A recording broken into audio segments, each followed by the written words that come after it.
That's literally what happened. Almost overnight, they saw a 10-point swing. And then they were like, all right, guys, we're getting a subs. We might actually have to win this election with like really significant percentages. We can't fucking do that. I'm on the persuasion text team and we're literally only texting Republicans.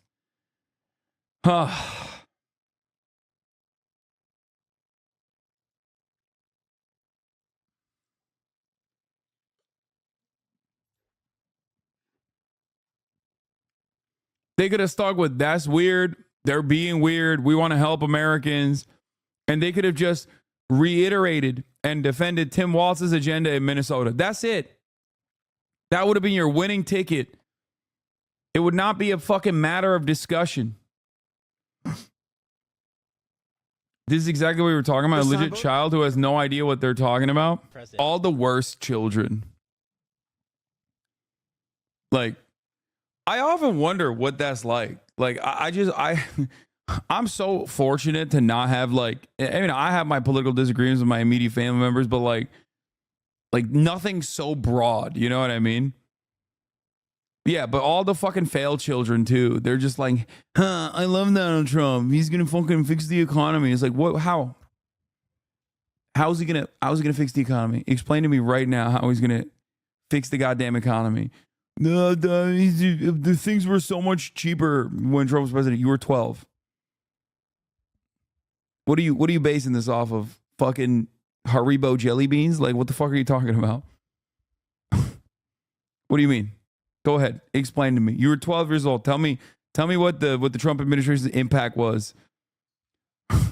Like, you don't understand. I was lasered in on the consumer price index as a 12-year-old, okay?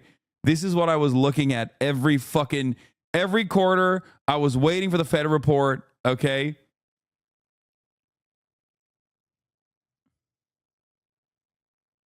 Yeah, V-Bucks were cheaper, dude. How do you feel about the war in Gaza right now? This is the Magador code. Our movement is, we're mad. This is the best part about the election. Nothing else, dude. This is the best part.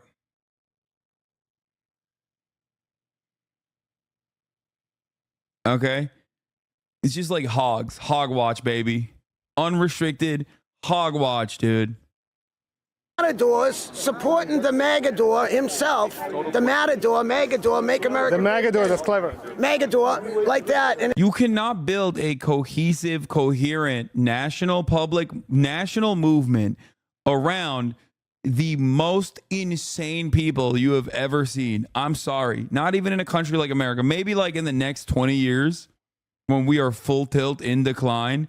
But like, even right now, as it stands, you cannot have the sweatiest, grossest motherfuckers build a coherent national campaign. You cannot build a national campaign off of people who are no longer invited to Thanksgiving. Okay? You can't do it. And it's not because they're conservative. Okay? Do not misunderstand me. These are the fucking people with their conservative family members being like, yeah, okay, just don't. You know, Uncle Hank, you got to fucking not show up this year. I'm sorry. Okay? I am telling you right now, we're not there yet. I don't think we're there yet. And I think that's part of the reason why, like, on the vibes front, this is why I low-key think, despite running a dog shit fucking campaign, Kamala Harris still has a decent shot at winning. Okay? I think, and I was talking to Austin about this. He can confirm this. I was talking to Austin about this the other day. I think that there are not silent majority Trumpians anymore, or like even shy Trump voters. I think there is a real phenomena of shy Democrat voters, people who are embarrassed to vote for Kamala Harris for one reason or another, because like, whether it be because of the Gaza policy, whether it be because like they think that she is kind of embarrassing to support. I think, or perhaps even more importantly, wait, Austin said that? When did he fucking say that? This motherfucker, did he steal my fucking take that I had in private with him and then repeated it? When did he say that?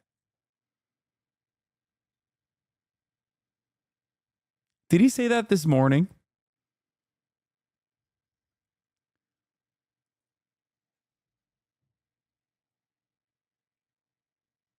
Okay, I can't tell this motherfucker anything in private.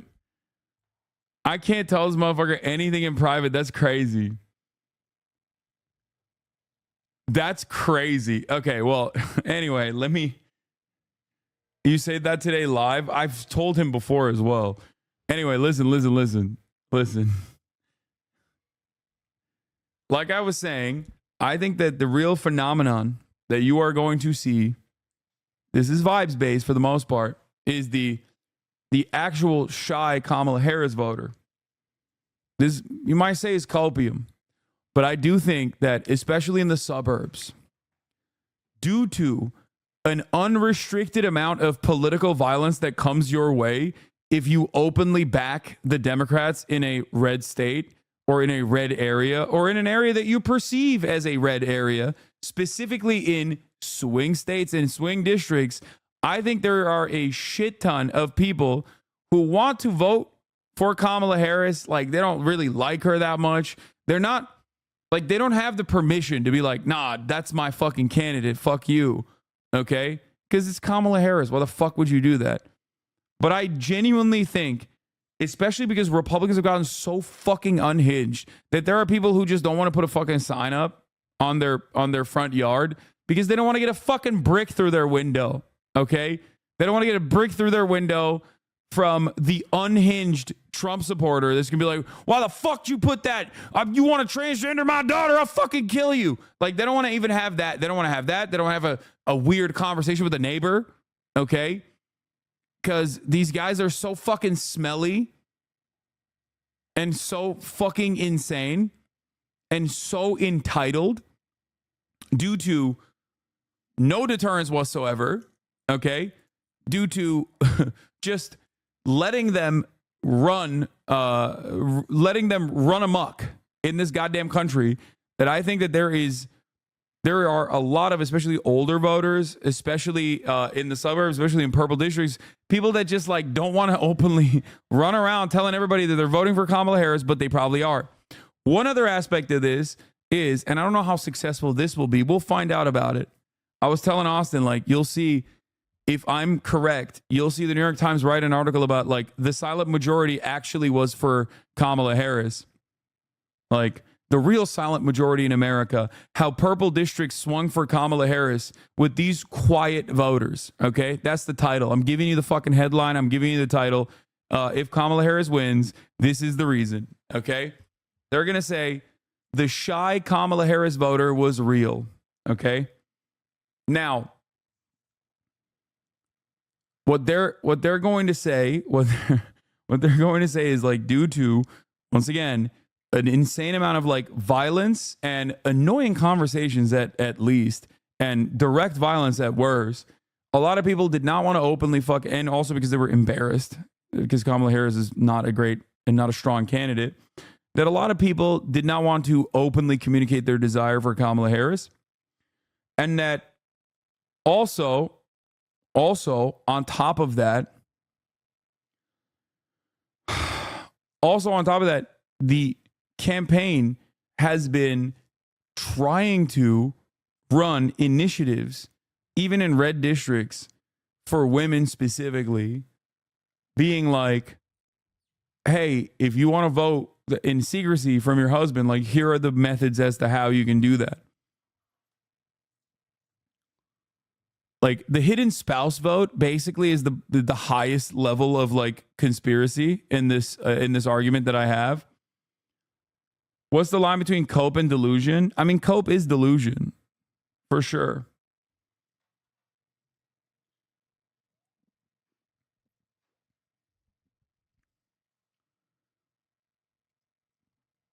Because I'll say this much. 8 days out from the election,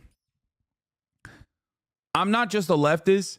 I am the largest left Democrat content creator, independent content creator in North America. And as that person, I should be the number one enemy of all Democrats right now. And even I am not only not getting that many attacks, people are still saying like, oh, you're in the tank for Trump, blah, blah, blah. They are. Of course they are. But the amount of anger and resentment that I at least personally tracked originally in 2016 and even in 2020, in both instances where I literally openly was in the tank for both Hillary Clinton and then for Joe Biden, in a way that I'm not for Kamala Harris. And yet the criticisms that I have gotten are so softer, so much more limited from the ride or die Democrats. And I think that is precisely because they too recognize that it's kind of lame. Like, they understand how dangerous Trump is, as do I, but they're not willing to go out to bat and openly be like, I love Kamala Harris and you're a fucking piece of shit because you don't love Kamala Harris sufficiently enough. And I think it's because a lot of people are inevitably going to go out and be like, quietly, without loudly and proudly proclaiming their support for Kamala Harris. I think that a lot of people are going to go out and vote for her at the end of the day because they do not want Donald Trump to be president. That's the way I foresee it. Because do you see what I'm saying? Like, if people were more openly pro Kamala Harris right now, if the campaign itself had any sort of fucking legs to stand on, okay? If the campaign itself had like at least some tangible policies that you could fucking point to and be like, this is what you don't want, fuck you, you're a fucking idiot. Because like in 2020, people will be like, you're not sufficiently pro Joe Biden. You just want undocumented migrants to be killed. They can't say that anymore.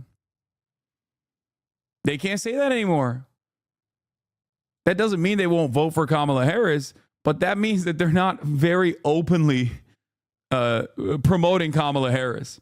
Half the time, people that yell about Kamala Harris and about how people are not voting for Kamala Harris are usually outflanking the campaign. They are actually putting forward messages that the campaign not only has not put forward, but is objectively against.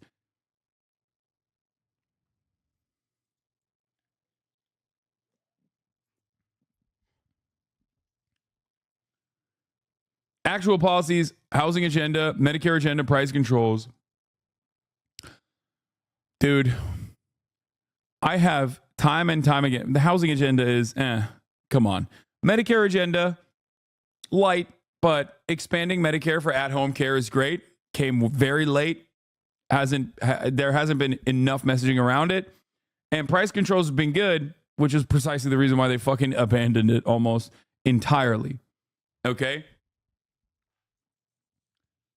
But all of those issues alone are not enough, because the most significant problems right now that the supposedly potential Kamala Harris voters can't even defend Kamala Harris on are literally, especially if you're online, Gaza. But beyond that, immigration.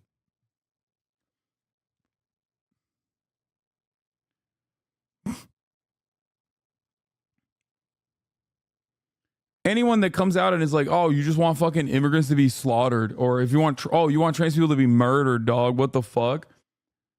Straight up are outflanking the campaign. They are communicating a desire that they have over the campaign that the campaign itself has not actually outwardly defended, which is pretty funny.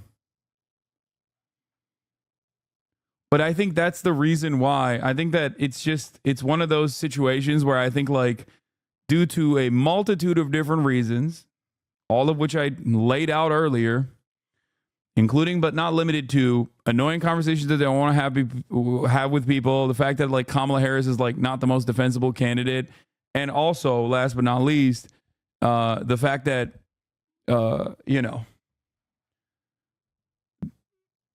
people don't want to fucking get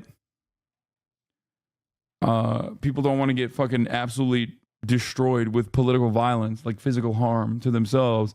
I think that there's a lot of shy Kamala voters out there.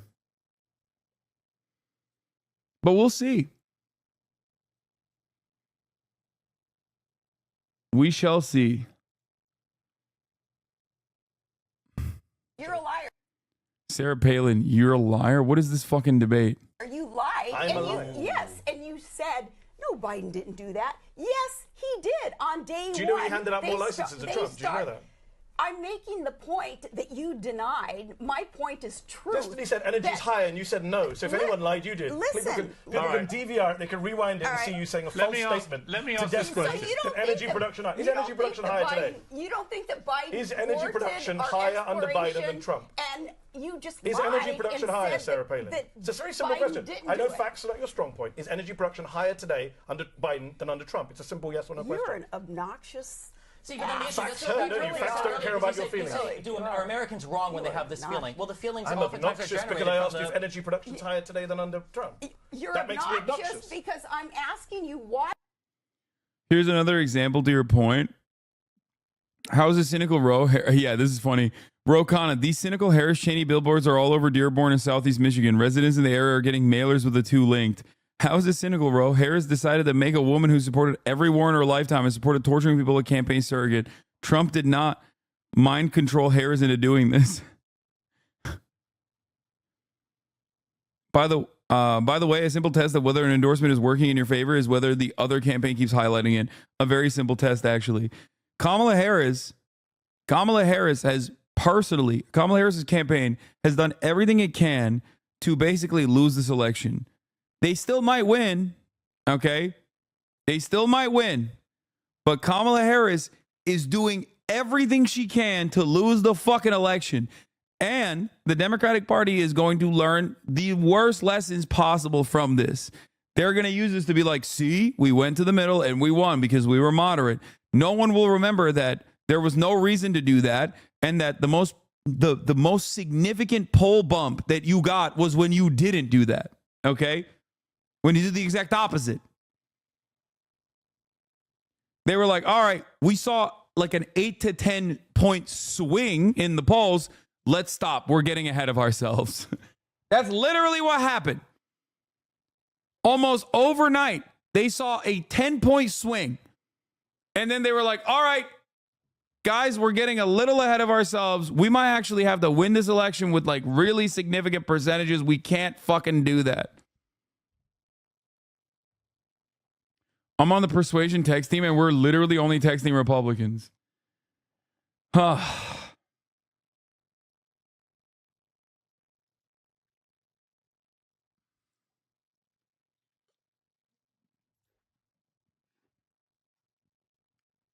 They could have stuck with, that's weird. They're being weird. We want to help Americans. And they could have just reiterated and defended Tim Walz's agenda in Minnesota. That's it. That would have been your winning ticket. It would not be a fucking matter of discussion. This is exactly what we were talking about. A legit child who has no idea what they're talking about. President, yeah. For president. And how you feeling? I'm going to be voting for Trump. How you feel, though? I'm feeling good. What are your reasons? What are your policies? What are your issues? Economy and just... Yeah, probably for me, economy and the immigration crisis. Immigration. What would you like to see? Why economy? I just think that Trump has more ground in economy, which gives him the most experience in that, and it would improve his, I don't know, just like... Where do you get your information? Where do you get news? I try to stay away from mainstream media, more so like reading articles online and listening to podcasts, stuff like that. Like what podcast? I watch a lot of Rogan, Tim Pool, Steven Crowder, more conservative guys. I'm shocked. Yeah, I'm raised conservative. Yeah. You're part of the manosphere. Have you heard that term? Yeah. That Donald Trump is going after. Pretty much. I don't watch like the more like extreme ones, like Andrew Tate and those ones. Tim Pool's a little extreme. Is he? Come on. Well, I haven't watched him as much because of the...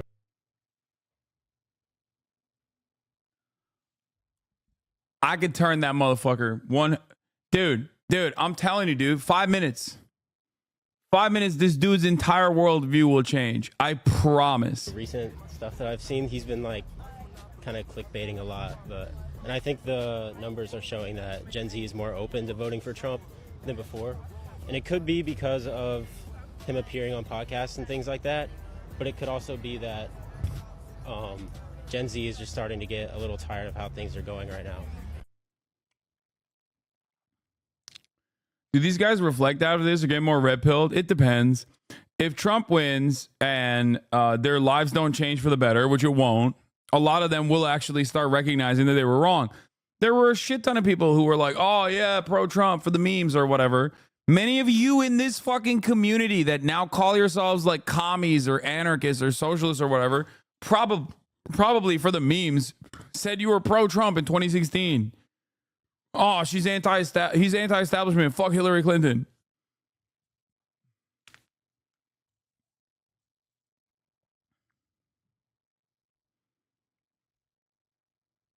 That's it.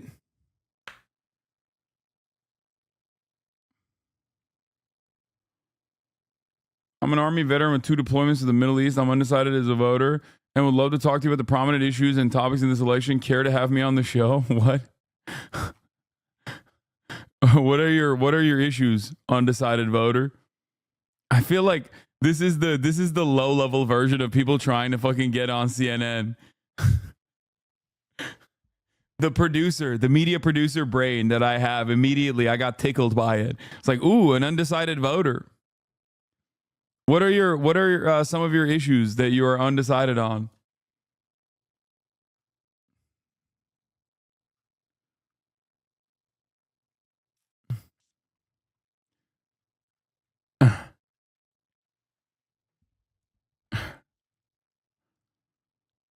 He's undecided on a Camaro or a Mustang. No, I'm being genuine. What's happening in Israel is big for me.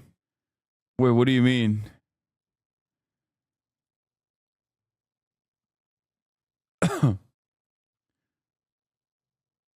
Okay, never mind. He might be genuine. I take it back.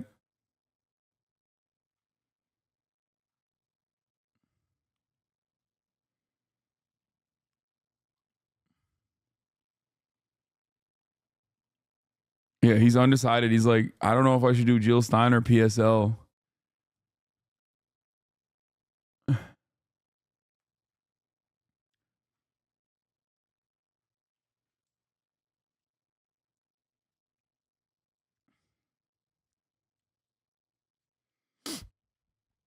He's like, when I dug in the information listed on org websites, it became clear to me that there's a genocide going on, but our news outlets paint it in a very different way. Okay, good, true.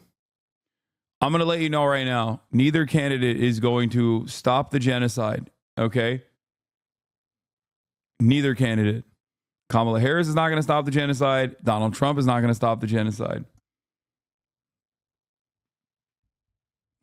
So if you're a single issue on that front, good luck.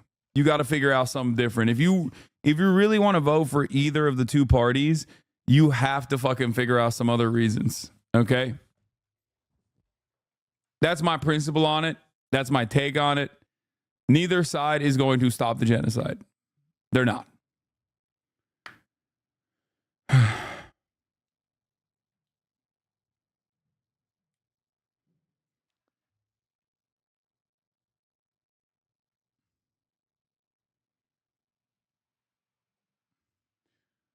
I know neither side are going to stop it, but I think it's naive to think it can't get worse with Trump. I mean, do I personally think that Trump is going to be worse? I do. And I have said this before. Trump set the stage for October 7th to happen to begin with. But that's not like, genocide is already maxed out. Okay. You've already hit like the maximum worst bad thing that you can do. So because of that reason, like, I don't think that's a successful way to try to convert someone to go and vote for Kamala Harris. Maybe some people that aren't really paying attention, but you're not going to be able to get like a lot of leeway in a community, especially like this one, that is super focused on everything that's going on. Like it's ridiculous. It's just like, it's the worst thing you can do. So the other party potentially doing something even worse than that, the worst thing you can do is just not, you know.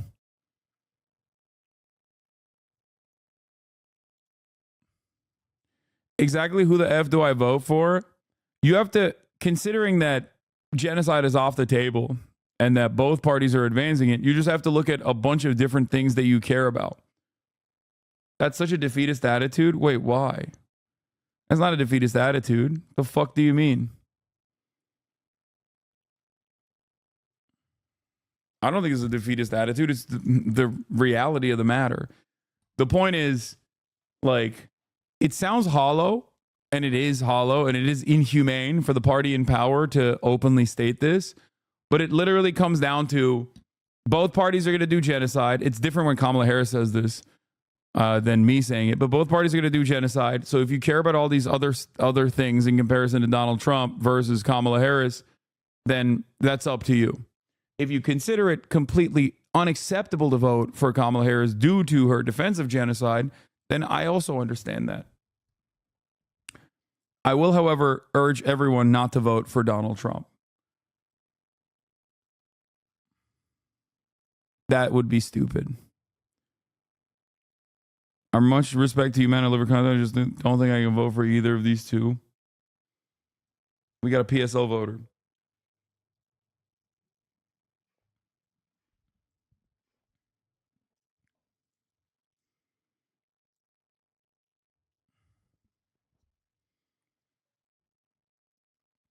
Have you seen Arab Americans are 43-41 for Harris? Yes, not only have I seen that, but I've also seen a bunch of fucking idiots in the news being like, it's because they're conservative. It's like, dude, Arab Americans have historically voted for the Democratic Party post 9/11, okay? That is so fucking insane. I wonder if there's a reason why they're swinging the other direction. And it's amazing. What would you like Trump to do if he gets elected? First day in office. Change New York. Change New York? Yeah. How so? Make it better. Make it greater.